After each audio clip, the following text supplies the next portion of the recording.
I'm so excited because today I'm going to talk to you guys about Spider-Man No Way Home with spoilers. So if by any chance you still haven't seen the movie and you still haven't been spoiled, especially if you use social media like TikTok and Twitter, which I feel like are filled with freaking spoilers, congratulations. And I would just say please leave before I start talking about it because I don't want to get it spoiled for you at all. I literally went to see it on Thursday because it was like the first showing I had was like at 3 p.m. and I ran because I was like, I'm not getting this movie spoiled. I was like, I got in games spoiled and certain movies spoiled already. I was like, but not this one. This is the best one out of the trilogy. When I'm just talking about the Tom Holland trilogy, and it's like, yes, honestly, No Way Home's here and then all the movies are here. Like it's a big gap, and I think yes, this is the best movie out of all of them. Everyone needs to see it. I think this movie is probably going to be in a lot of people's top 3, 5, and 10 out of all the MCU movies and shows. I also feel like this movie was a fan service movie, not just for like fans themselves and like obviously what we wanted. It was also a fan service itself to both the heroes and the villains. I feel like Doc Ock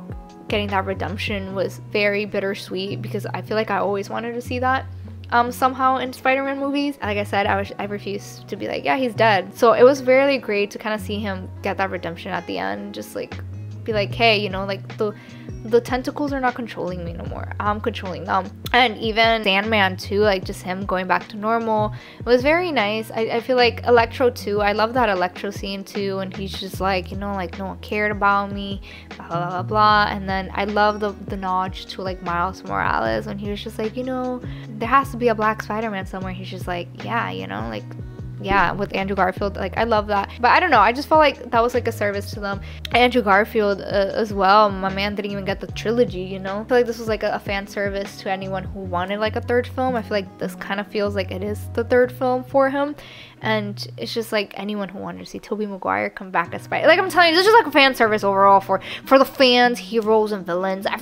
We all got our fan service no matter what. Honestly, I always liked Tobey Maguire the most as Spider-Man. Don't really like the Amazing Spider-Man movies, but this movie made me realize how amazing Andrew Garfield is as Spider-Man and how he really encapsulates perfect Peter Parker and the perfect Spider-Man as well.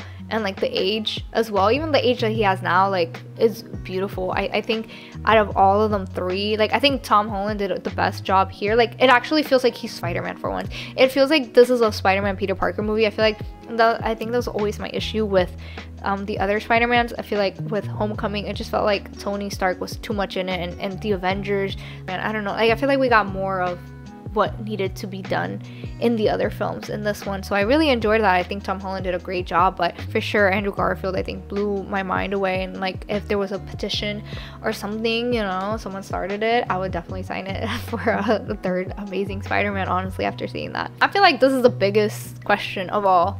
Do we all like this movie because it's nostalgic and it brings back a lot of characters, because there's a lot of characters that come back that we all like loved and seen before and remind us of a childhood, of a better time in our lives? Or is just a movie really good? And I kind of want to say it's both. Seeing the actors themselves come back as these characters was amazing, you know, like it makes you feel a certain way. I feel like if you take the nostalgic part of it out, it's still a great film. I'm telling you, great pace, acting is great from everyone, it makes sense. But yeah, so that was my little take on No Way Home, best out of the trilogy. I'm so excited to see where Peter Parker, aka Spider-Man, goes with this. Now that no one knows him, he can literally do anything and everything. Like Sony can just, if they really want to play with it, they can. It's just like, where does he lay in the MCU?